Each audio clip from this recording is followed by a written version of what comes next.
Hello दोस्तों, तो स्वागत है आपका अपने इस YouTube channel board tuition classes में।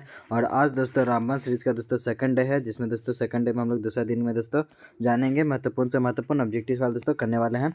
और इस बार दोस्तों अब रामबन सीरीज़ को फॉलो कर लेते हैं दोस्तों, तो आपको 230 में से 230 तो ज़्यादा से ज़्यादा चांस रहेंगे दोस्तों कि इसी में से आपको 230 जो प्रश्न होता है ऑब्जेक्टिव बोर्ड में, वो आपको देखने को मिलते जुलते सवाल इसी में से देखने को मिलेंगे रामबन सीरीज़ में से। तो दोस्तों रामबन सीरीज़ का पहले क्लास में हम दोस्तों टोटल सब्जेक्ट हम लोग क्या कर लिए थे, कवर अप कर लिए थे ये सारों का सारा। अब दोस्तों हम लोग सोचे हैं कि रामबन से में दोस्तों हम लोग अब सेपरेट क्लास लेते हैं, जिसमें दोस्तों एसएसटी का मस्त क्लास ले लेंगे, साइंस का भी, इंग्लिश का भी और संस्कृत का भी और हिंदी का भी एक एक क्लास ले लेंगे, जिससे दोस्तों कि आपका 100 से 100 दोस्तों मैंने रामबन सीरीज के पहले में दोस्तों पूरा कवर अप कर दिया है। और फिर दोस्तों हम लोग एक एक दोस्तों रामबन डे में एक दिन में दोस्तों एक सब्जेक्ट खत्म करेंगे, जिससे दोस्तों कि आपका जितना भी ऑब्जेक्टिव रहेगा वो सारा का सारा कवर अप हो जाएगा और आपको मज़ेदार तरीके से समझ में आ जाएगा दोस्तों। तो चलिए वीडियो ज़्यादा लॉन्ग नहीं करते हैं और चालू करते हैं। लेकिन वीडियो चालू करने से एक बात ध्यान रखिए दोस्तों कि अगर आप चैनल पर नए हैं दोस्तों, तो प्लीज़ चैनल को सब्सक्राइब कीजिए, वीडियो को लाइक कीजिए और कमेंट में जरूर बताइएगा दोस्तों कि आपका रामायण सीरीज कैसा लग रहा है। तो चलिए सबसे पहला हम लोग क्वेश्चन देखते हैं क्या कहता है। तो आज दोस्तों हम लोग जो सब्जेक्ट पढ़ने वाले हैं दोस्तों रामायण सीरीज का सेकंड डे में, वो है दोस्तों सामाजिक विज्ञान। वो कौन सा सब्जेक्ट है दोस्तों सामाजिक विज्ञान है। और सामाजिक विज्ञान का दोस्तों हम लोग महत्वपूर्ण से महत्वपूर्ण ऑब्जेक्टिव सवाल करने वाले हैं। और इसमें दोस्तों आपको मैं बता दूँ, इकोनॉमिक्स भी रहेगा, जियोग्राफी भी रहेगा और हिस्ट्री भी रहेगा दोस्तों। और इसमें जो बचा आपका सिविक्स भी रहेगा इसी में दोस्तों। तो आपको इसमें दोस्तों कोई ये छोटा बड़ा क्वेश्चन नहीं रहेगा, सब दोस्तों सभी टोटल बुक से लिया गया क्वेश्चन रहेगा दोस्तों। और ये दोस्तों आपको ऑफिशियल जो मॉडल पेपर है वही क्वेश्चन मिलेगा दोस्तों। ऑफिशियल मॉडल पेपर दोस्तों जो ऑफिशियल जारी होता है, जिसमें दोस्तों 5 सेट नहीं बल्कि इस 5 सेट को मिला करके एक सेट बना देता है, उस टाइप का जो क्वेश्चन दोस्तों आपको देखने को मिलेंगे। तो चलिए सबसे पहला सवाल हम लोग देखते हैं स्क्रीन पर क्या था क्या दोस्तों। तो आपका मैं बता दूं दोस्तों कि आपको जो बोर्ड में इसी टाइप से पेपर रहेंगे और इसमें जो लिखे हुए दोस्तों वो आप लोग ध्यान से पढ़ लीजिएगा कि इसमें क्या लिखा है। ये ऑफिशियल मॉडल पेपर है दोस्तों। कहता है दोस्तों कि प्रश्न संख्या 1 से 80 तक का दोस्तों प्रत्येक प्रश्न के साथ दोस्तों 4 विकल्प मिलते हैं, एक जैसे एक क्वेश्चन है जिसमें दोस्तों आपको 4 ऑप्शन मिलते हैं, जिसमें से दोस्तों एक सही है। अपने द्वारा दोस्तों आपको अपने द्वारा दोस्तों एक सही उत्तर चुनना है और उसको हमारे सीट पर दोस्तों चिन्हित कर देना है। और केवल आपको कितना का उत्तर देना है दोस्तों, तो 40 प्रश्न का ही उत्तर देना है। तो चलिए सबसे पहला प्रश्न आप लोग देख सकते हैं स्क्रीन पर कहता क्या है।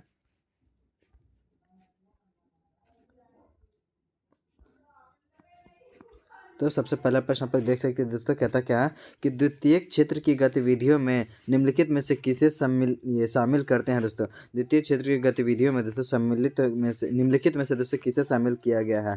तो ऑप्शन है दोस्तों कि विनिर्माण को या निर्माण कार्य को या बिजली उत्पादन को या इनमें से सभी को।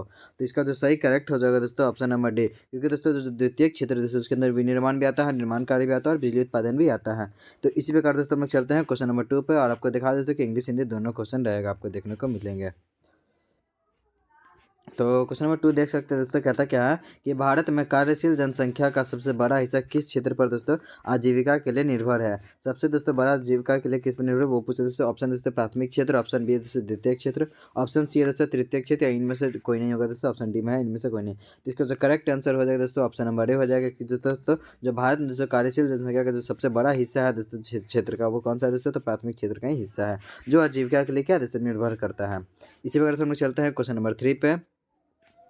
तो क्वेश्चन नंबर 3 देख सकते हैं दोस्तों, कहता क्या है कि ब्रूलैंड आयोग का संबंध दोस्तों निम्नलिखित में से किससे है दोस्तों। ऑप्शन है समावेशी विकास से है, या आर्थिक विकास से है, या सतत विकास से है, या जलवायु परिवर्तन से है। तो इसका जो करेक्ट आंसर हो जाएगा दोस्तों वो ऑप्शन नंबर डी, मतलब कि दोस्तों सतत विकास से हो जाएगा। बुलेंड आयोग का दोस्तों संबंध निम्नलिखित में से किससे है दोस्तों, तो सतत विकास से है। इसी प्रकार से हम लोग चलते हैं क्वेश्चन नंबर 4 पे। तो 4 नंबर क्वेश्चन देख सकते हैं दोस्तों, कहता क्या है कि आर्थिक नियोजन हेतु दोस्तों राज्य सरकारों से तालमेल दोस्तों तथा सहयोग का वातावरण बनाने के लिए दोस्तों किस संस्था का गठन किया गया था। ऑप्शन है दोस्तों आयोग मतलब योजना आयोग का गठन किया गया था, या नीति आयोग का गठन किया गया था, या राष्ट्रीय विकास परिषद का गठन किया गया था, या भारतीय रिजर्व बैंक का गठन किया गया था। तो आपको मैं बता दूं दोस्तों कि जो आर्थिक नियोजन हेतु दोस्तों जो राज्य सरकार है दोस्तों वो तालमेल तथा सहयोग का वातावरण बनाने के लिए दोस्तों वो जो गठन किए थे वो राष्ट्रीय विकास परिषद का गठन किए थे। तो इसका मतलब करेक्ट आंसर क्या हो जाता है, तो ऑप्शन नंबर सी बिल्कुल करेक्ट हो जाएगा।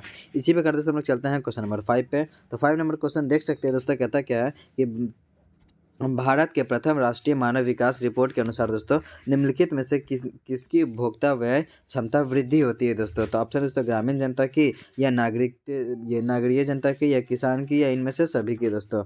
तो इसका जो करेक्ट आंसर हो जाएगा दोस्तों, ग्रामीण जनता भी हो जाएगा, नागरीय जनता भी हो जाएगा और किसान भी हो जाएगा। मतलब कि इसका जो करेक्ट आंसर अगर हम बोलते हैं ऑप्शन के हिसाब से तो ऑप्शन नंबर डी हो जाएगा, क्योंकि तीनों दोस्तों इसका करेक्ट आंसर है। मतलब कि जो प्रथम राष्ट्रीय जो है दोस्तों मानव विकास रिपोर्ट के अनुसार वो किसी की उपभोक्ता व्यक्ति क्षमता की वृद्धि करती है दोस्तों, तो जनता का भी करता है, नागरीय जनता का भी करता है और किसान का भी करता है। मतलब ऑप्शन नंबर डी बिल्कुल करेक्ट हो जाएगा। इसी प्रकार दोस्तों हम लोग चलते हैं क्वेश्चन नंबर 6 पे। तो क्वेश्चन नंबर 6 दोस्तों स्क्रीन पर देख सकते हैं, कहता क्या है कि इनमें से कौन कृषि आधारित उद्योग का उदाहरण है दोस्तों। तो कृषि आधारित उद्योग का पूछा तो चीनी उद्योग ऑप्शन में है, और सूती वस्त्र उद्योग ऑप्शन में है, खाद्य प्रसंस्करण उद्योग है दोस्तों, ऑप्शन डी है दोस्तों इनमें से सभी। तो इसका जो करेक्ट आंसर हो जाएगा दोस्तों ऑप्शन नंबर डी बिल्कुल करेक्ट हो जाएगा, इनमें से सभी। मतलब दोस्तों जो कृषि आधारित उद्योग है दोस्तों उसका उदाहरण क्या है, चीनी भी है, सूती वस्त्र भी है और खाद्य प्रसंस्करण उद्योग भी है, जिसका करेक्ट आंसर क्या है दोस्तों, तो ऑप्शन नंबर डी बिल्कुल करेक्ट हो जाएगा। इसी प्रकार तो हम लोग चलते हैं क्वेश्चन नंबर 7 पे। तो क्वेश्चन नंबर 7 देख सकते हैं दोस्तों, कहता क्या है कि प्रोफेसर के अनुसार दोस्तों राष्ट्रीय आय में किसे शामिल करते हैं दोस्तों। ऑप्शन है दोस्तों उपभोग व्यय को, या विनियोग विनियोग व्यय को दोस्तों, या ऑप्शन सी है दोस्तों ए और बी दोनों को, या इनमें से कोई नहीं दोस्तों। तो इसका जो करेक्ट आंसर हो जाएगा दोस्तों 7वां का, वो हो जाएगा ऑप्शन नंबर सी ए और बी दोनों। मतलब कि दोस्तों जो आपको उपभोग व्यय भी आता है शामिल करते हैं और विनियोग भी शामिल करते हैं। इसी प्रकार से हम लोग चलते हैं क्वेश्चन नंबर 8 पे। तो 8 नंबर क्वेश्चन देख सकते हैं दोस्तों, कहता क्या है कि शुद्ध राष्ट्रीय उत्पाद का गणना में किसे शामिल नहीं किया जाता है दोस्तों। ऑप्शन पूछते दोस्तों किसे शामिल नहीं किया जाता है दोस्तों। ऑप्शन है दोस्तों उत्पाद अंतिम वस्तु मूल्य को, या उत्पादित अंतिम सेवाओं के मूल्य को, या कच्चे माल की कीमतों का, इनमें से सभी। तो दोस्तों इसमें जो पूछा दोस्तों कि शुद्ध राष्ट्रीय उत्पाद की गणना में दोस्तों किसे शामिल नहीं किया जाता है दोस्तों, तो उत्पाद अंतिम मूल्य को तो शामिल किया ही जाता है, और उत्पाद अंतिम सेवाओं का मूल्य को भी शामिल किया जाता है दोस्तों, और कच्चे माल की कीमत को शामिल नहीं किया जाता। मतलब करेक्ट आंसर क्या हो जाता है, तो ऑप्शन नंबर सी बिल्कुल करेक्ट हो जाएगा। इसी प्रकार से हम लोग चलते हैं क्वेश्चन नंबर 9 में।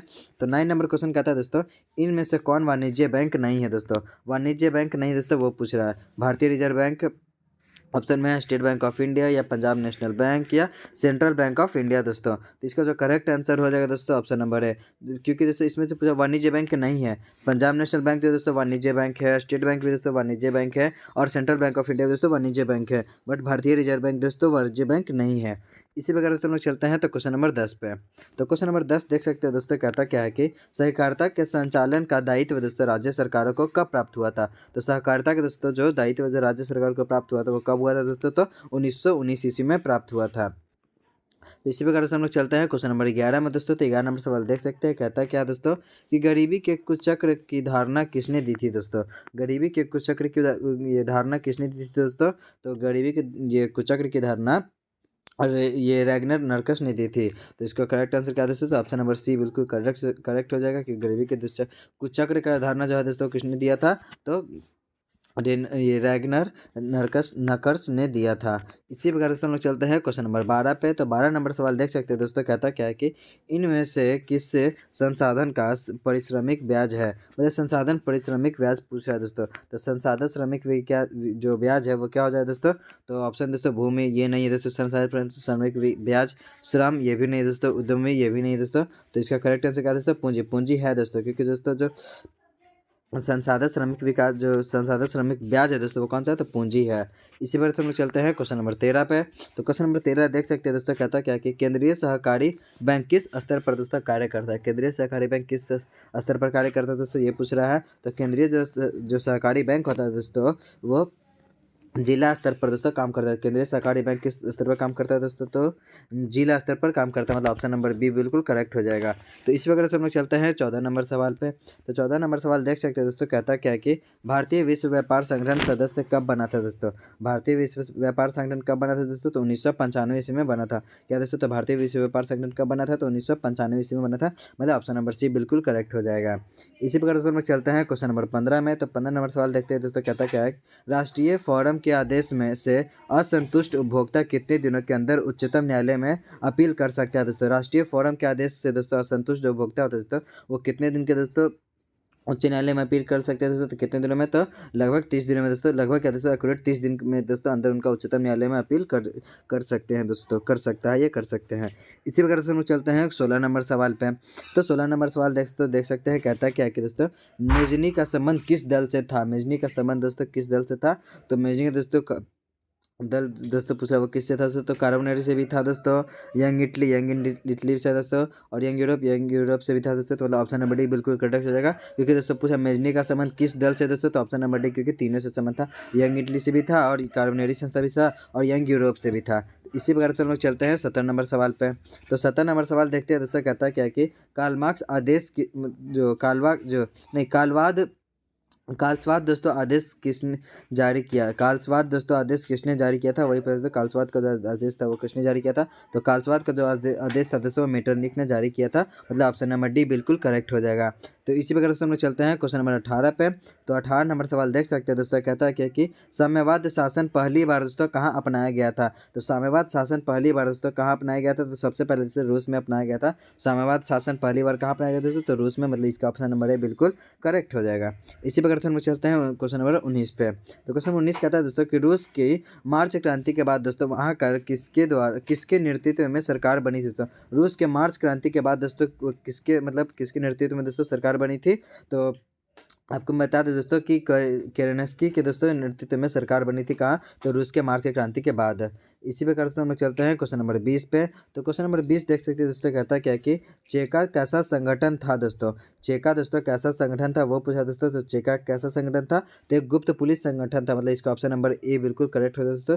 चेका कैसा संगठन था, तो गुप्त पुलिस संगठन था। इसी प्रकार से हम लोग चल सकते हैं 21 नंबर सवाल पे। तो 21 नंबर सवाल देख सकते हैं दोस्तों, कहता क्या है कि प्रथम यूटोपियन साम्यवादी कौन था। प्रथम यूटोपियन समाजवादी कौन था दोस्तों, तो सेंट साइमन था। ऑप्शन नंबर ए बिल्कुल करेक्ट है दोस्तों, क्योंकि सेंट साइमन ऑप्शन नंबर में है। तो आपको ध्यान रखना दोस्तों कि प्रथम यूटोपियन साम्यवाद जो समाजवादी कौन था दोस्तों, तो समाजवादी कौन था, तो सेंट साइमन था। इसी प्रकार दोस्तों हम लोग चलते हैं क्वेश्चन नंबर 22 पे। तो 22 नंबर सवाल देखिए दोस्तों, कहता है क्या कि बायोदाई की सरकार को निम्न में से किसका समर्थन प्राप्त था दोस्तों। बायोदाई को दोस्तों जो सरकार था वो निम्न में से किसका समर्थन प्राप्त था दोस्तों।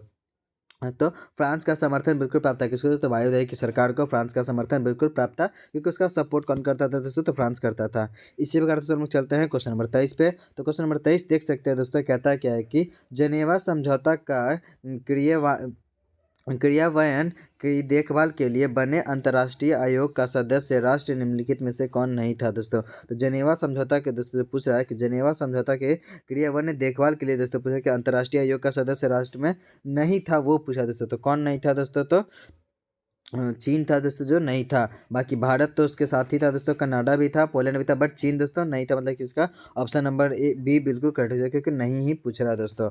तो इसी प्रकार से हम लोग चलते हैं क्वेश्चन नंबर 24 पे। तो 24 नंबर सवाल आप लोग देख सकते हैं दोस्तों स्क्रीन पर, कहता क्या है। स्वराज का लक्ष्य किस कांग्रेस अधिवेशन में प्रस्तावित किया गया था दोस्तों। तो स्वराज का लक्ष्य दोस्तों जो किस कांग्रेस अधिवेशन में प्रस्तुत किया गया था। तो स्वराज का दोस्तों जो लक्ष्य था वो ऑप्शन दोस्तों नागपुर अधिवेशन में नहीं, ऑप्शन में पूछे दोस्तों नागपुर अधिवेशन में तो नहीं, ये पुणे अधिवेशन में भी प्रस्तावित नहीं किया गया था। ये मद्रास अधिवेशन में भी प्राप्त नहीं किया गया था दोस्तों। लाहौर अधिवेशन में बिल्कुल करेक्ट है दोस्तों कि लाहौर अधिवेशन में उसका जो प्राप्त किया गया था क्या, तो कांग्रेस अधिवेशन दोस्तों प्राप्त किया था, जो स्वराज के लक्ष्य के जो स्वराज का लक्ष्य था दोस्तों, जो लाहौर अधिवेशन के दोस्तों कांग्रेस अधिवेशन लाहौर अधिवेशन में दोस्तों ये प्रस्तावित किया गया था।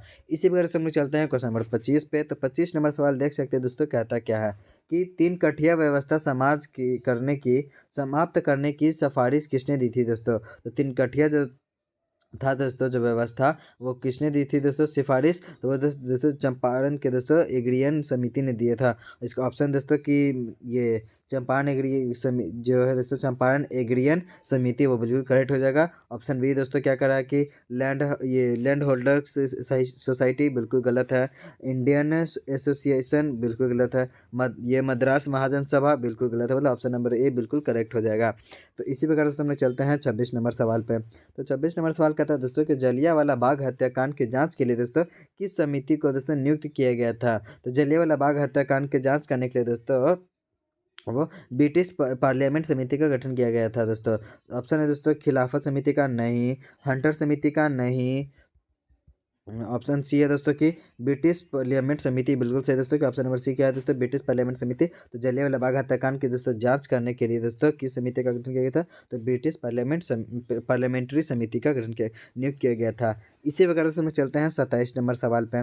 तो 27 नंबर सवाल कहता है दोस्तों, आप लोग देख सकते हैं कहता क्या है कि हिंद स्वराज नामक पुस्तक दोस्तों के लेखक कौन है। तो हिंद स्वराज जो पुस्तक है दोस्तों उसके लेखक कौन है दोस्तों, तो महात्मा गांधी है। ऑप्शन है दोस्तों कि पंडित जवाहरलाल नेहरू, बिल्कुल गलत है। चित्तरंजन दास दोस्तों बिल्कुल गलत है। मदन मोहन मालवीय बिल्कुल गलत है दोस्तों। महात्मा गांधी बिल्कुल करेक्ट हो जाएगा, मतलब कि ऑप्शन नंबर सी बिल्कुल करेक्ट हो जाएगा। तो इसी प्रकार से हम लोग चल सकते हैं ये 28 नंबर सवाल पे। ये 21 नंबर सवाल दोबारा आ गया दोस्तों, तो 21 नंबर सवाल नहीं दोस्तों, हम लोग को 28 नंबर सवाल पे जाना है। हम कोई नहीं, तो 28 नंबर सवाल आप लोग देख सकते हैं दोस्तों स्क्रीन पर। कहता क्या है कि 28 नंबर सवाल, हाँ, कहता है दोस्तों कि 1920 में मानवेंद्र नाथ राय ने दोस्तों भारतीय कम्युनिस्ट पार्टी की स्थापना कहाँ की थी दोस्तों। तो जो 1920 ईस्वी में दोस्तों मानवेंद्र नाथ राय ने दोस्तों जो भारतीय कम्युनिस्ट पार्टी की स्थापना कहाँ की थी दोस्तों, तो 1920 में पूछा दोस्तों, 1920 में तो कहाँ किया था दोस्तों, तो ये ताशकंद में किया था। तो ऑप्शन है दोस्तों कि मद्रास में किया गया था, तो नहीं दोस्तों। काठमांडू में किया गया था, तो नहीं। लखनऊ में किया गया था, तो नहीं। मतलब ये ताशकंद में किया गया था दोस्तों, तो बिल्कुल सही है। तो इसका ऑप्शन नंबर ए बिल्कुल करेक्ट हो जाएगा दोस्तों, ताशकंद में किया गया था। इसी बार हम लोग चलते हैं 29 नंबर सवाल पे। तो 29 नंबर सवाल देखिए दोस्तों, कहता क्या है कि वामपंथी शब्द का प्रथम बार प्रयोग किस क्रांति में हुआ था। तो वामपंथी का दोस्तों सबसे पहला प्रयोग जो हुआ था दोस्तों वो किस क्रांति में हुआ था, तो फ्रांसीसी क्रांति में हुआ था। ऑप्शन है दोस्तों रूसी क्रांति में नहीं, अमेरिकी क्रांति में नहीं, नेपाली क्रांति में दोस्तों नहीं, फ्रांसीसी क्रांति में। तो बिल्कुल करेक्ट है दोस्तों कि फ्रांसीसी क्रांति में उसका उपयोग किया गया था सबसे पहले। इसी प्रकार से हम लोग चलते हैं 30 नंबर सवाल पे। तो 30 नंबर सवाल दोस्तों देख सकते हैं, कहता क्या है कि चार्टिस्ट आंदोलन कहाँ हुआ था दोस्तों, चार्टिस्ट आंदोलन कहाँ हुआ था, भारत में या इटली में या जर्मनी में या इंग्लैंड में। तो चार्टिस्ट आंदोलन कहाँ हुआ था दोस्तों, तो आपको बता दो इंग्लैंड में हुआ था।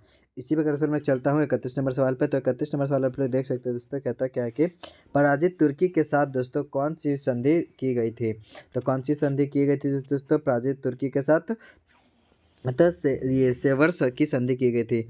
ऑप्शन है दोस्तों पेरिस की संधि नहीं, सेवर्स की संधि बिल्कुल करेक्ट है दोस्तों, फ्रैंकफर्ट की संधि नहीं की गई थी, एड्रियानोपुल की संधि नहीं की गई थी। मतलब इसका दोस्तों जो करेक्ट आंसर हो जाएगा वो क्या हो जाएगा, तो ऑप्शन नंबर ए बिल्कुल करेक्ट हो जाएगा दोस्तों। तो इसी प्रकार दोस्तों हम लोग चल सकते हैं 32 नंबर सवाल पे। तो 32 नंबर सवाल का दोस्तों कि गांधी जी ने किस गोल मेजल सम्मेलन में भाग लिया था दोस्तों। पूछे तो गोल मेज सम्मेलन में भाग लिया था कौन दोस्तों, तो गांधी जी। तो ये कौन सा गोल मेजल में सम्मान लिया था दोस्तों, तो द्वितीय गोल मेजल सम्मेलन में भाग लिया था। ऑप्शन दोस्तों तो प्रथम गोल मेज में सम्मेलन में, तो नहीं। द्वितीय सम्मेलन गोल मेज सम्मेलन में नहीं, या द्वितीय गोल मेजल में, तो बिल्कुल करेक्ट है दोस्तों, ऑप्शन नंबर बी बिल्कुल करेक्ट हो जाएगा। मतलब कि इस आंसर का करेक्ट है तो option number B.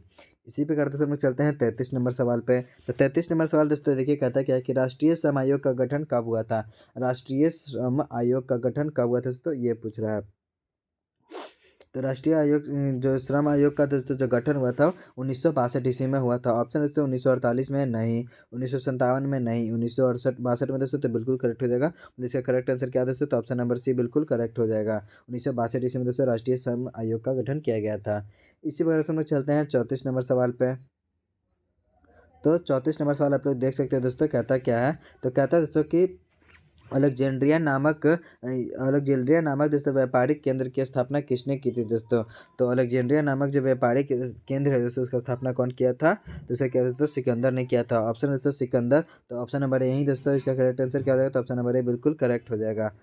Option B से नेपोलियन नहीं किए थे, मुसोलिनी नहीं किए थे, पोप नहीं किए थे। मतलब ऑप्शन नंबर यही बिल्कुल इसका क्या है दोस्तों करेक्ट था। इसी प्रकार से हम लोग चलते हैं 35 नंबर सवाल पे। तो 35 नंबर सवाल देखिए दोस्तों, कहता क्या है कि अंतर्राष्ट्रीय पुनर्निर्माण एवं विकास बैंक को किस अन्य नाम से भी जाना जाता है दोस्तों। किसका बोला दोस्तों, तो अंतर्राष्ट्रीय पूर्ण निर्माण एवं विकास बैंक को दोस्तों अन्य नाम किस नाम से जाना जाता है, तो विश्व बैंक के नाम से जाना जाता है दोस्तों। ऑप्शन है दोस्तों अंतर्राष्ट्रीय मुद्रा कोष के नाम से नहीं, ऑप्शन बी है दोस्तों विश्व बैंक के नाम से, तो बिल्कुल करेक्ट हो जाएगा। ऑप्शन डी दोस्तों एशिया विकास बैंक के नाम से, तो नहीं। ऑप्शन डी है दोस्तों नाबार्ड बैंक से, तो नहीं। मतलब जैसे क्या हो जाएगा करेक्ट इसका, तो ऑप्शन नंबर बी बिल्कुल इसका करेक्ट आंसर हो जाएगा। तो इसी प्रकार से हम लोग चलते हैं क्वेश्चन नंबर 36 पे। तो 36 नंबर सवाल देखिए दोस्तों, कहता क्या है कि मार्टिन लूथर का जन्म कहाँ हुआ था दोस्तों। तो मार्टिन लूथर का जन्म कहाँ हुआ था दोस्तों, तो जर्मनी में हुआ था। ऑप्शन नहीं इसका करेक्ट हो जाएगा दोस्तों, ऑप्शन नंबर ए बिल्कुल करेक्ट है, क्योंकि मार्टिन लूथर का दोस्तों जो था वो मार्टिन लूथर का जन्म कहाँ हुआ था, तो जर्मनी में हुआ था। इसी प्रकार दोस्तों हम लोग चलते हैं 37 नंबर सवाल पे। तो 37 नंबर सवाल देखिए दोस्तों, कहता क्या है कि मुद्रणालय ये स्थापित करने की से पूर्व लाइसेंस लेना किसने अनिवार्य किया था। मतलब दोस्तों मुद्रणालय स्थापित करने से पहले दोस्तों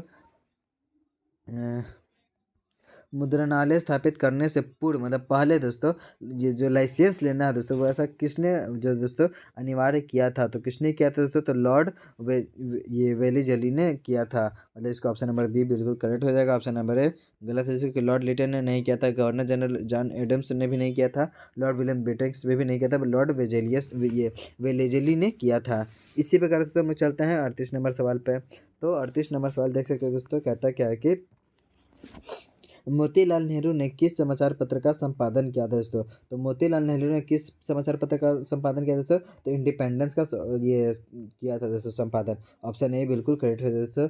ये हिंदुस्तान टाइम्स का नहीं किया था, बंगला गजट का भी नहीं किया था, यंग इंडिया का भी नहीं किया था। मतलब ऑप्शन नंबर ए बिल्कुल करेक्ट हो जाएगा। तो इसी प्रकार से हम लोग चलते हैं 39 नंबर सवाल पे। तो 39 नंबर सवाल देख सकते हैं दोस्तों, कहता क्या है कि मैसूर का शासक टीपू सुल्तान किस क्रांति से प्रभावित था दोस्तों।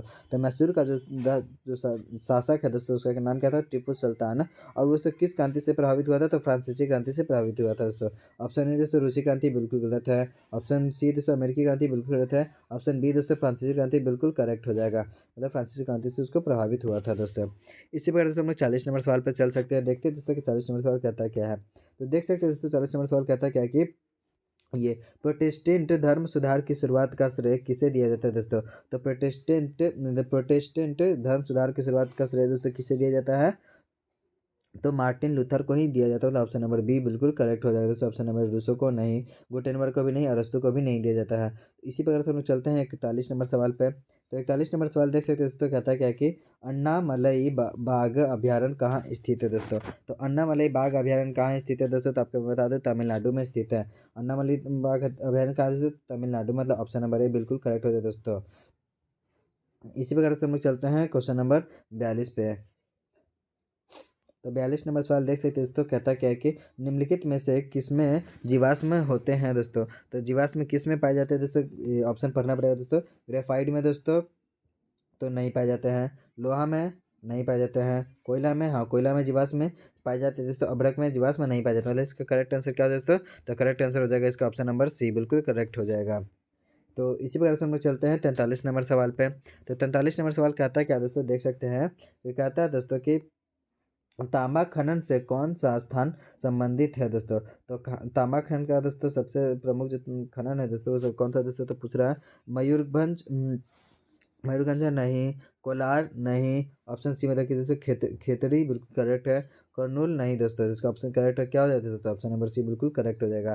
तो इसी प्रकार से हम चलते हैं 44 नंबर सवाल पे। तो 44 नंबर सवाल कहता है क्या दोस्तों, आप लोग देख सकते हैं। कहता है दोस्तों कि गोंडवाना कोयला क्षेत्र किस नदी घाटी में पाया जाता है दोस्तों। तो गोंडवाना कोयला जो क्षेत्र है दोस्तों वो दामोदर नदी घाटी दोस्तों जो है वो इसमें भी पाया जाता है, सोन घाटी में भी पाया जाता है दोस्तों, गोदावरी घाटी में भी पाया जाता है। जिसका ऑप्शन नंबर डी बिल्कुल करेक्ट हो जाएगा दोस्तों, क्योंकि इनमें से सभी हो जाएगा। इसी वजह से हम लोग चलते हैं 45 नंबर सवाल पे। तो 45 नंबर सवाल कहता है दोस्तों कि निम्नलिखित में से कौन नकदी फसल का उदाहरण है दोस्तों। गन्ना नकदी फसल का उदाहरण है दोस्तों, रबर नकदी फसल का ही उदाहरण है, मूंगफली दोस्तों नकदी फसल का ही उदाहरण है। तो इसका करेक्ट आंसर क्या हो दोस्तों, तो इसका करेक्ट आंसर हो जाएगा ऑप्शन नंबर डी, मतलब कि इनमें से सभी दोस्तों। इसी प्रकार दोस्तों हम लोग चलते हैं 46 नंबर सवाल पे। तो 46 नंबर सवाल आप लोग देख सकते हैं दोस्तों, कहता क्या है कि कहते हैं दोस्तों भारत में पहली चीन मिल किसके द्वारा शुरुआत की गई थी दोस्तों। तो पहली मिल चीन दोस्तों पुर्तगाली के द्वारा ये शुरुआत की गई थी। मतलब ऑप्शन नंबर ए बिल्कुल कटा जाएगा। फ्रांसीसी के द्वारा नहीं किया गया था, डच के द्वारा भी नहीं किया गया था, ब्रिटिश के द्वारा भी नहीं किया गया था, मतलब पुर्तगाली के द्वारा सबसे पहले शुरुआत किया गया था दोस्तों। इसी प्रकार से हम लोग चलते हैं 47 नंबर सवाल पे। तो 47 नंबर सवाल कहता है दोस्तों कि इनमें से कौन आकस्मिक प्रबंधक का घटक है दोस्तों। ऑप्शन है तो स्थानीय प्रशासन बिल्कुल करेक्ट है, स्वयं सेवी संगठन बिल्कुल करेक्ट है, स्थानीय लोग बिल्कुल करेक्ट है। मतलब इसका ऑप्शन नंबर डी बिल्कुल करेक्ट हो जाए दोस्तों, क्योंकि इनमें से सभी। इसी पे करते हम लोग चलते हैं 48 नंबर सवाल पे। तो 48 नंबर सवाल देख सकते हैं दोस्तों, कहता है क्या है कि सरदार सरोवर कृत्रिम जलाशय किस नदी पर निर्मित है दोस्तों। तो जो सरदार सरोवर कृत्रिम जो जलाशय दोस्तों किस नदी पर निर्मित है, तो नर्मदा नदी पर निर्मित है दोस्तों। तो ऑप्शन ए है दोस्तों कृष्णा, तो बिल्कुल गलत है दोस्तों। ऑप्शन बी है दोस्तों नर्मदा तो बिल्कुल करेक्ट आंसर क्या है दोस्तों, ऑप्शन नंबर बी बिल्कुल करेक्ट हो जाएगा। दामोदर गलत है दोस्तों, ब्रह्मपुत्र भी गलत है।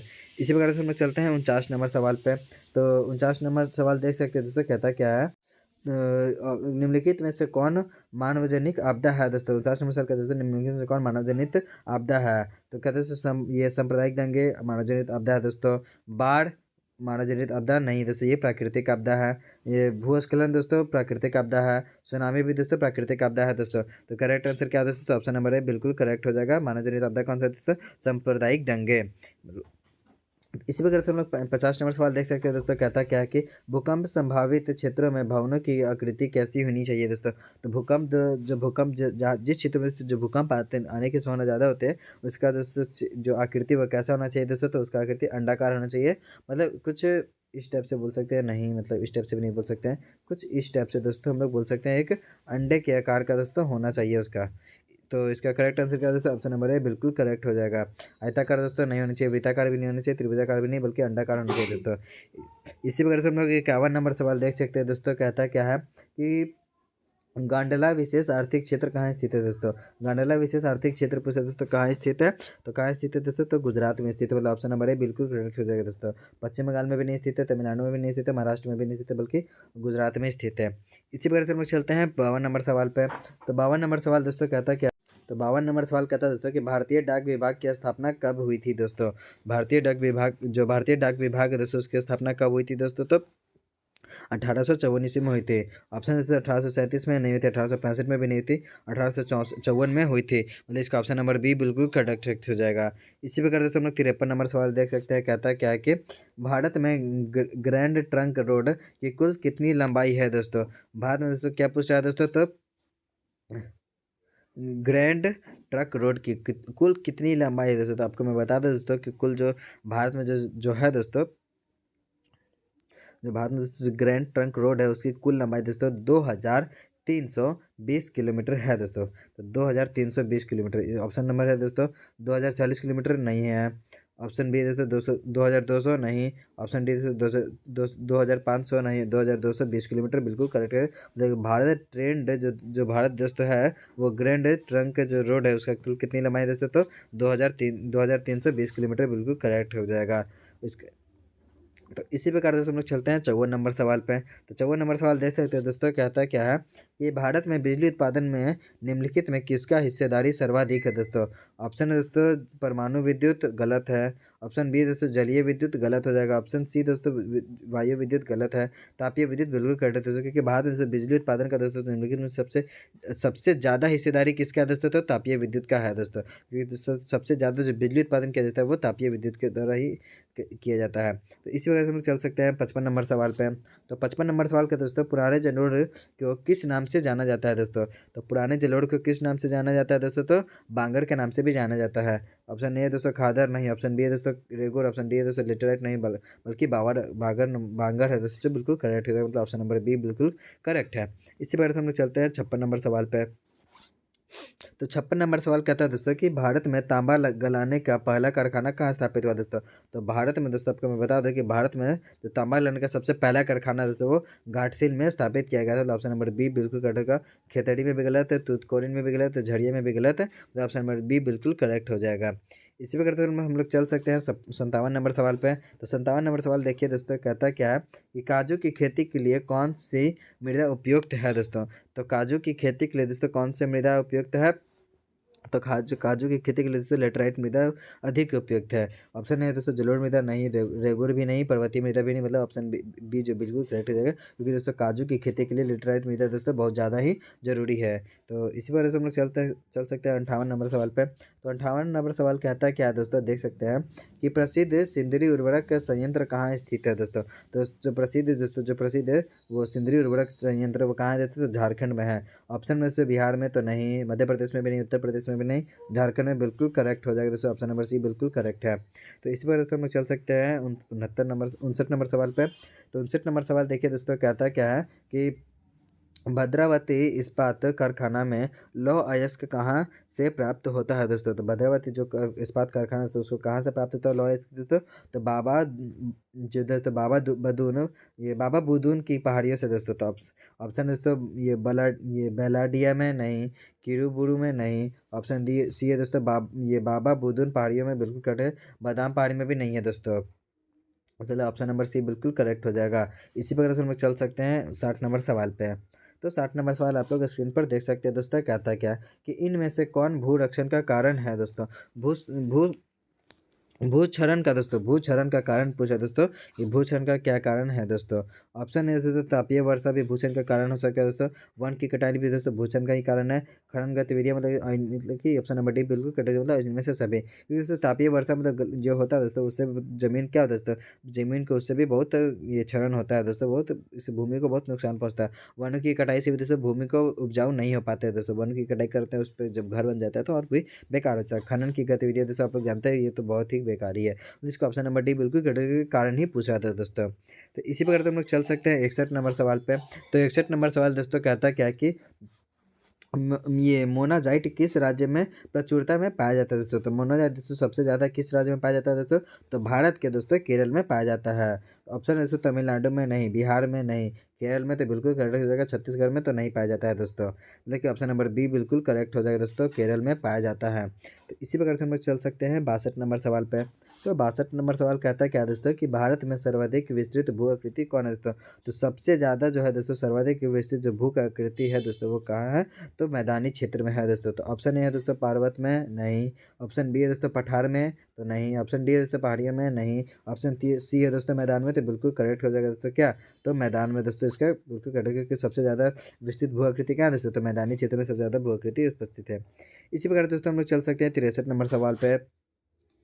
तो 63 नंबर सवाल देखिए दोस्तों कहता क्या है कि कहता है दोस्तों कि बिहार में अति जल दोहन में जल दोहन से किस तत्व का संकेंद्र बढ़ा है दोस्तों? अति जल दोहन से दोस्तों जो संकेंद्र है दोस्तों वो किस मतलब संकेंद्र से दोस्तों किस बिहार में अति जल दोहन से दोस्तों पूछा है कि किस तत्व का दोस्तों संकेंद्र बढ़ा, तत्व का पूछा दोस्तों कि किस तत्व का दोस्तों संकेंद्र बढ़ा है। तत्व का नाम पूछा दोस्तों तो कोलाइट का भी नहीं बढ़ा है, लोह का भी नहीं बढ़ा दोस्तों, आर्सेनिक का दोस्तों बढ़ा है। आर्सेनिक का दोस्तों जल दोहन की वजह से आर्सेनिक का दोस्तों क्या हो गया है? संकेंद्र बढ़ा है दोस्तों। तो इसी प्रकार से हम लोग चल सकते हैं मतलब किस सेकंड से क्या दोस्तों ऑप्शन नंबर बी। इसी प्रकार से हम लोग चल सकते हैं 64 नंबर सवाल पे। तो 64 नंबर सवाल देखिए दोस्तों कहता क्या है कि कांवड़ झील कहाँ स्थित है दोस्तों? ये तो मुंह पे आपको याद होगा दोस्तों कि कांवड़ झील कहाँ स्थित है, तो आपको कांवड़ झील बेगूसराय में स्थित है, मतलब ऑप्शन नंबर ए तो बिल्कुल यहीं पर करेक्ट हो गया दोस्तों। ऑप्शन बी से दरभंगा में भी स्थित नहीं है, किशनगंज में भी नहीं है, पूर्णिया में भी नहीं है, बल्कि बेगूसराय में बिल्कुल करेक्ट हो जाएगा। इसी पर से हम लोग चल सकते हैं 65 नंबर सवाल पे। तो 65 नंबर सवाल देखिए दोस्तों कहता क्या कि भारत में मैंग्रोवस मुख्यतः कहाँ पाया जाता है दोस्तों? भारत में दोस्तों मैंग्रोवस जो मुख्यतः दोस्तों वो कहाँ पाया जाता है? तो वो पाया जाता है सुंदरवन में पाया जाता है। ऑप्शन ए है दोस्तों अंडमान एवं निकोबार द्वीप समूह के तटीय भाग में, बिल्कुल गलत है दोस्तों। पूर्वोत्तर राज्य में भी नहीं पाया जाता है, पश्चिम तटीय मैदान में भी नहीं पाया जाता है, सुंदरवन में बिल्कुल कटे दोस्तों। तो कहाँ पाया जाता है? तो ऑप्शन नंबर बी बिल्कुल कट हो जाएगा, सुंदरवन में पाया जाता है क्या दोस्तों? तो मैंग्रोवस जो है दोस्तों वो कहाँ पाया जाता है? तो सुंदरवन में पाया जाता है। तो इसी प्रकार दोस्तों हम लोग चल सकते हैं 66 नंबर सवाल पे। तो देख सकिए दोस्तों 66 नंबर सवाल कहता है क्या है कि कहता है दोस्तों कि किस खनिज को उद्योगों की जननी माना जाता है दोस्तों? तो उद्योगों की जननी किसे माना जाता है दोस्तों? तो लौह अयस्क को माना जाता है। ऑप्शन ए है दोस्तों तो सोना को नहीं माना जाता, मैग्नीज को नहीं माना जाता, तांबा को भी नहीं माना जाता। ऑप्शन सी बिल्कुल कटे दोस्तों कि ऑप्शन सी में सॉरी ऑप्शन नंबर डी बिल्कुल कटे दोस्तों कि लौह अयस्क को माना जाता है। इसी प्रकार दोस्तों हम लोग चल सकते हैं ये 67 नंबर सवाल पे। तो 67 नंबर सवाल देखिए दोस्तों कहता क्या है कि पूर्वोत्तर रेलवे का मुख्यालय कहाँ है दोस्तों? तो पूछा दोस्तों पूर्वोत्तर रेलवे मुख्यालय का दोस्तों कहाँ है? तो हाजीपुर में स्थित है। ऑप्शन ए दोस्तों जयपुर में भी नहीं स्थित है, कोलकाता में भी नहीं स्थित है, गोरखपुर में भी, बिल्कुल ऑप्शन नंबर बी बिल्कुल करेक्ट है दोस्तों कि हाजीपुर में स्थित है। इसी प्रकार से हम लोग चल सकते हैं 68 नंबर सवाल पे। तो 68 नंबर सवाल देखिए दोस्तों कहता क्या है, कहता है दोस्तों कि बिहार के किस जिले में दोस्तों किस जिले में नहरों के द्वारा सर्वाधिक सिंचाई होती है दोस्तों? तो किस जिले में दोस्तों नहरों द्वारा सिंचाई होती है? रोहतास में। तो ऑप्शन है दोस्तों रोहतास, बिल्कुल कड़क है कि रोहतास में ही होता है दोस्तों। ऑप्शन बी है दोस्तों सिवान में, तो सिवान में नहीं होता है, पश्चिम चंपारण में भी नहीं होता है, पटना में भी नहीं होता है दोस्तों।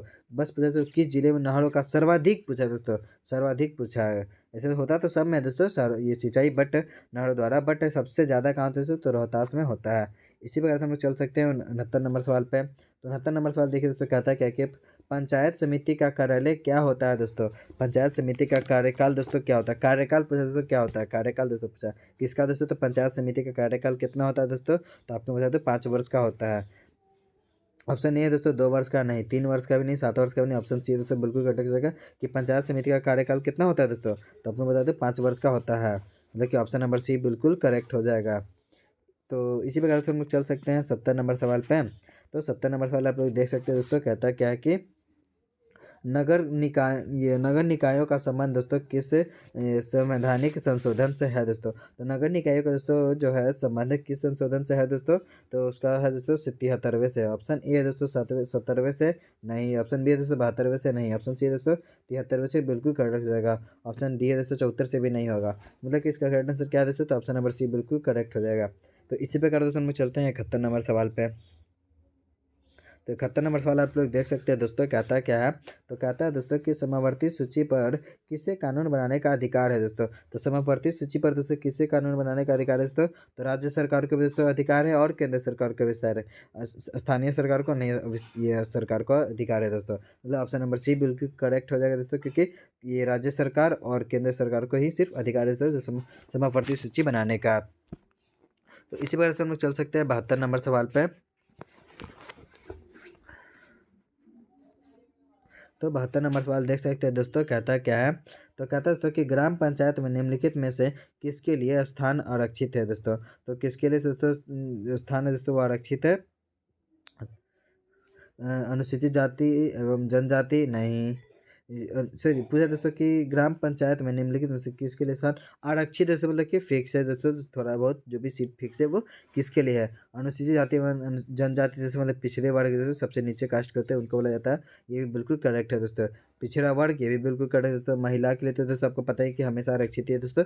और ऑप्शन नंबर डी बिल्कुल करेक्ट हो जाएगा, मतलब इनमें से सभी, क्योंकि दोस्तों ये अनुसूचित जाति के लिए भी आरक्षित है और पिछड़े वर्ग के लिए भी आरक्षित है और महिलाओं के लिए भी आरक्षित है। मतलब इसका ऑप्शन नंबर डी बिल्कुल करेक्ट हो जाएगा, क्योंकि इस तीनों के लिए आरक्षित है। इसी प्रकार दोस्तों हम चल सकते हैं 73 नंबर सवाल पे। तो 73 नंबर सवाल देखिए दोस्तों, कहता क्या है कि निम्नलिखित में से दोस्तों कौन सा एक केंद्र शासित प्रदेश है। ऑप्शन ए दोस्तों केरल केंद्र शासित प्रदेश नहीं दोस्तों, बल्कि ये सिर्फ नॉर्मल राज्य है। ऑप्शन बी है दोस्तों तेलंगाना, नहीं दोस्तों तेलंगाना भी केंद्र शासित प्रदेश नहीं है। ऑप्शन बी बिल्कुल करेक्ट हो जाएगा दोस्तों, जम्मू कश्मीर क्या है दोस्तों, तो केंद्र शासित प्रदेश है। मणिपुर भी दोस्तों केंद्र शासित प्रदेश नहीं है। इसी प्रकार दोस्तों हम चल सकते हैं 74 नंबर सवाल पे। तो 74 नंबर सवाल देखिए दोस्तों, कहता है क्या है कि पंचायत समिति का प्रधान कौन होता है दोस्तों। तो पंचायत समिति का प्रधान कौन होता है दोस्तों, जो वहाँ के प्रमुख होते हैं। ऑप्शन है दोस्तों पंचायती सचिव, नहीं। पंच, नहीं दोस्तों। प्रमुख प्रमुख होते हैं। ऑप्शन नंबर बी बिल्कुल करेक्ट है दोस्तों, प्रमुख होते हैं। न्यायमित्र भी नहीं होता है दोस्तों। तो इसी प्रकार दोस्तों हम लोग चल सकते हैं 75 नंबर सवाल पे। तो 75 नंबर सवाल देखिए दोस्तों, कहता है क्या है कि नेपाल में लोकतंत्र की वापसी कब हुई थी दोस्तों। तो नेपाल में मैं आपको बता दें दोस्तों कि नेपाल में जो लोकतंत्र की जो दोबारा वापसी हुई थी वो कब हुई थी दोस्तों, तो 2006 ईस्वी में हुई थी। ऑप्शन है दोस्तों 2002 में, नहीं। 2005 में, नहीं। ऑप्शन सी है दोस्तों 2006 में, बिल्कुल करेक्ट हो जाएगा। 2006 में हुई थी, 2008 में भी नहीं हुआ था।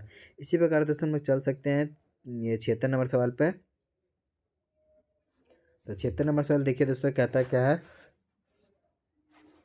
कितनी जनसंख्या पर दोस्तों जिला परिषद का गठन होता है दोस्तों। तो आपको मैं बता दूं दोस्तों कि जिला परिषद का गठन करने के लिए दोस्तों आपको कम से कम, तो ये कम से कम दोस्तों कि कम से कम आपको 15,000 का मतलब कितनी संख्या है दोस्तों जिला परिषद का गठन करने के लिए चाहिए दोस्तों, तो 15,000 चाहिए दोस्तों, 15,000 चाहिए।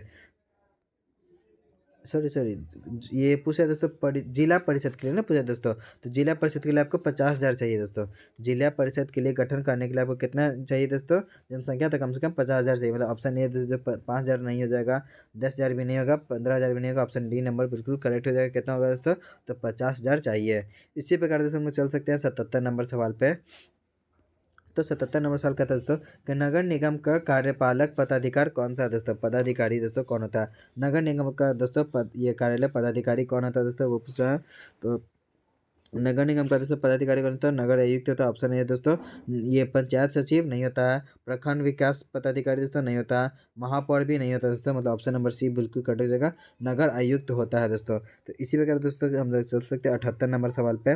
तो 78 नंबर सवाल देखिए दोस्तों, कहता क्या है कि लोकतंत्र का प्राण किसे कहा जाता है दोस्तों। तो ये आपको तो पता ही है दोस्तों कि लोकतंत्र का प्राण किसे कहा जाता है दोस्तों, राजनीतिक दल को। मीडिया को भी नहीं कहते हैं, संसद को भी नहीं कहता है, सचिवालय को भी नहीं कहता है, या सर्वोच्च न्यायालय को भी नहीं कहते, बल्कि राजनीतिक दल को कहा जाता है। ये दोस्तों आपको एकदम वीवीआई कर लेना है, क्योंकि ये दोस्तों आपको 100% ये पूछा जा सकता है दोस्तों कि लोकतंत्र का प्राण किसे कहा जाता है, तो राजनीतिक दल को भी कहा जाता है, राजनीतिक दल को कहा जाता है। और ये सवाल दोस्तों मैंने कल भी कराया था। इसी प्रकार दोस्तों लोग चल सकते हैं 79 नंबर क्वेश्चन देखिए दोस्तों, कहता क्या है कि 79 नंबर सवाल कि बम्बई राज्य का विभाजन विभाजन कर किस राज्य का गठन किया गया दोस्तों। बम्बई राज्य का दोस्तों विभाजन करके किस राज्य का दोस्तों गठन किया गया था। तो किस राज्य का गठन किया गया दोस्तों, तो गुजरात और महाराष्ट्र का किया गया था। गुजरात का भी किया गया था, तो महाराष्ट्र का भी किया गया था। तो ऑप्शन नंबर सी बिल्कुल करेक्ट हो जाएगा दोस्तों। ऑप्शन नंबर सी, ए और बी दोनों में, गुजरात और मुंबई दोनों का किया गया था। कर्नाटक से दोस्तों नहीं किया गया था। इसी प्रकार दोस्तों हम लोग चल सकते हैं 80 नंबर सवाल पे। तो 80 नंबर सवाल देखिए दोस्तों, कहता क्या है कि यूरोपीय संघ मुख्यालय कहाँ है दोस्तों। यूरोपीय संघ मुख्यालय कहाँ है दोस्तों। तो यूरोपीय संघ मुख्यालय आपका ये ब्रसल्स में है। ऑप्शन है दोस्तों रोम में नहीं है, नार्ड में भी नहीं दोस्तों, बर्लिन में भी नहीं दोस्तों। ऑप्शन नंबर बी दोस्तों ब्रसल्स में है। इसी प्रकार दोस्तों आज का दोस्तों जो भी ऑब्जेक्टिव था 80 को सवाल दोस्तों मैंने आपको बता दिया है, जो बहुत ही महत्वपूर्ण थे दोस्तों। ये ऑब्जेक्टिव सवाल आपको करना, क्योंकि दोस्तों ये ऑफिशियल बिहार बोर्ड के द्वारा दोस्तों जो भी ऑफिशियल मॉडल पेपर होता है दोस्तों वो मैंने करवाया है। और इसमें दोस्तों आपको 80 सवाल थे, जिसमें से आपको दोस्तों बोर्ड में कितने बनाने हैं दोस्तों, आपको मैं बता दूँ, बोर्ड में आपको दोस्तों मात्र 40 बनाने पड़ते हैं। इसलिए दोस्तों मैंने 80 का 80 प्रैक्टिस करवाया दोस्तों। इसी तरीके से दोस्तों हम लोग अगले 4 दिन और दोस्तों प्रैक्टिस करने वाले अलग अलग सब्जेक्ट का।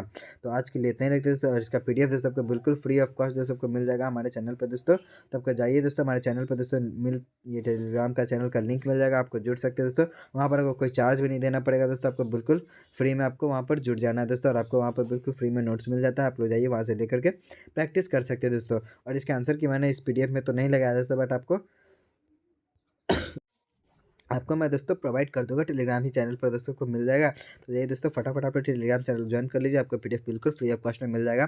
तो आज के लिए इतने ही रखते हैं दोस्तों, मिलते हैं हम लोग नेक्स्ट वीडियो में। तब तक के लिए हंसते रहिए, मुस्कुराते रहिए और पढ़ाई जरूर करते रहिए दोस्तों, क्योंकि काम पढ़ने से चलेगा, सिर्फ मुस्कुराने से नहीं। Thanks for watching.